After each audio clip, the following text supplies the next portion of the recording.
राज ठाकरे आणि मनसेच्या मेळाव्यातून विलास भुमरेंवरती जोरदार टीका केली। महाराष्ट्रातल्या एका सत्ताधारी आमदाराने आपल्या निवडणुकीसाठी 20,000 मतदार बाहेर न आणल्याचं जाहीरपणे सांगितलं। मात्र त्यानंतर शिंदेंच्या इशाऱ्यानंतर त्यांनी सारवासारव करत स्थलांतरित मतदारांना आणल्याचं म्हटलं। असा हल्लाबोल राज ठाकरेंनी केला। तर शिंदेंनी भुमरेंना डोळा मारला की दाढीवरून हात फिरवला असा टोलाही राज ठाकरेंनी लगावलाय। सत्तेतले नेतेच बोगस मतदारांबद्दल सांगतायत, हे किती भीषण आहे असं राऊतांनी म्हटलंय। आमदार स्वतः सांगतो 20,000 मतदार बाहेरून आणले, आणखी काय पुरावा पाहिजे असा राऊतांनी म्हटलेलं आहे। सत्ताधारी पक्षाचा आमदार स्वतः सांगतो की मी माझ्या निवडणुकीला 20,000 मतं बाहेरून आणली।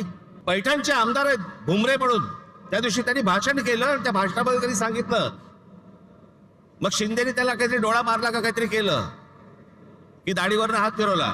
मग लगेच तो बोलला नाही, जे बाहेर गेले होते स्थलांतरित होते त्यांना मी आणलं। पैठणचे आमदार विलास भुमरे यांनी जाहीर व्यासपीठावर त्यांनी सांगितलं की माझ्या निवडणुकीत मी 20,000 मतदार बाहेरून आणले, त्यांना मतदार केलं आणि त्याच्यामुळे मी जिंकू शकतो। याच्यापेक्षा पुरावा काय पाहिजे? एक आमदार सांगतो।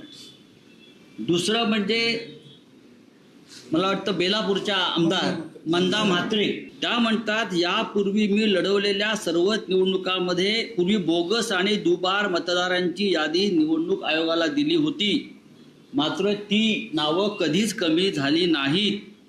अनेक ठिकाणी अधिकारी आणि कर्मचारी पैसे घेऊन बोगस मतदारांची नोंदणी करतात, हे सत्ताधारी पक्षाचे आमदार सांगतायत। बुलढाण्यातले एक सत्ताधारी पक्षाचे आमदार संजय गायकवाड यांनी सांगितलेलं आहे की बुलढाणा जिल्ह्यामध्ये 1 लाखापेक्षा जास्त बोगस मतदार नोंदवले गेले। याचा अर्थ लोकसभा निवडणुकीमध्ये जो त्यांचा खासदार जिंकला, हा बोगस मतदारांच्या मदतीनं जिंकलेला आहे।